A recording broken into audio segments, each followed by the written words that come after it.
doesn't mean is that, in order to launch a crowdfunding campaign, you must be a collective of artists. It doesn't have to be a whole bunch of people on your team who are all artists. It can just be, you enlisting your best friend and your mum and whoever else who you can rely on to help you spread the word. Celebrity endorsements are always useful too. Ambassadors, are very advantageous. People who have a position of influence, within the kind of community or network that might be interested in your project.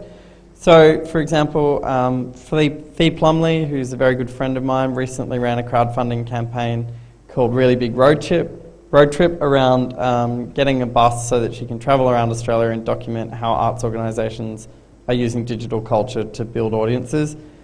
She got a tweet from Hugh Jackman.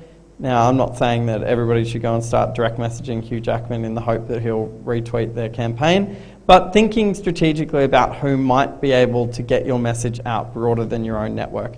So it doesn't necessarily have to be Australian acting pin-up boys. It could be significant bloggers or other types of commentators within the area that you're working.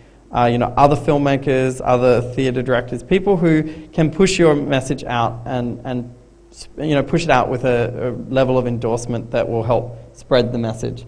This is important for a number of factors. In fact, the whole idea of getting your message out and getting the spread is about trying to get to the point where you hit, the go-go factor, I guess, or pushing the traffic towards your campaign.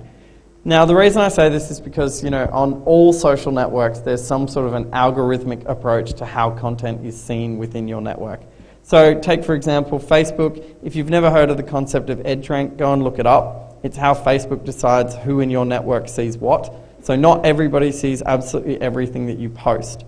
If the thing is being liked and shared more, there's more likelihood that the whole of your network will see it and that it will move into their extended network. So the more you can get people talking about it, sharing it, posting about it, the more likely you'll actually expand the network that will see it. Similarly, all crowdfunding platforms pretty much have some sort of an approach to how they decide what goes on the homepage, because a homepage made up of campaigns that look like they're not going to make it, it's not particularly useful for the platform. So if you can get enough interest and enough trending going on around your campaign, hopefully you'll be able to push onto the front page, which will open you up to a whole bunch of people who wouldn't have necessarily known about your campaign before that. So like we've said, it's very important to think about what you're going to do in the plateau to keep talking about your project and keep it positive. Don't get your hate on, and hopefully you can get enough people interested in that 25% of strangers, or hopefully you can get to your 25% so that strangers who find out about your campaign will feel confident enough to support it. Okay, so when you're in that last week, in that massive panic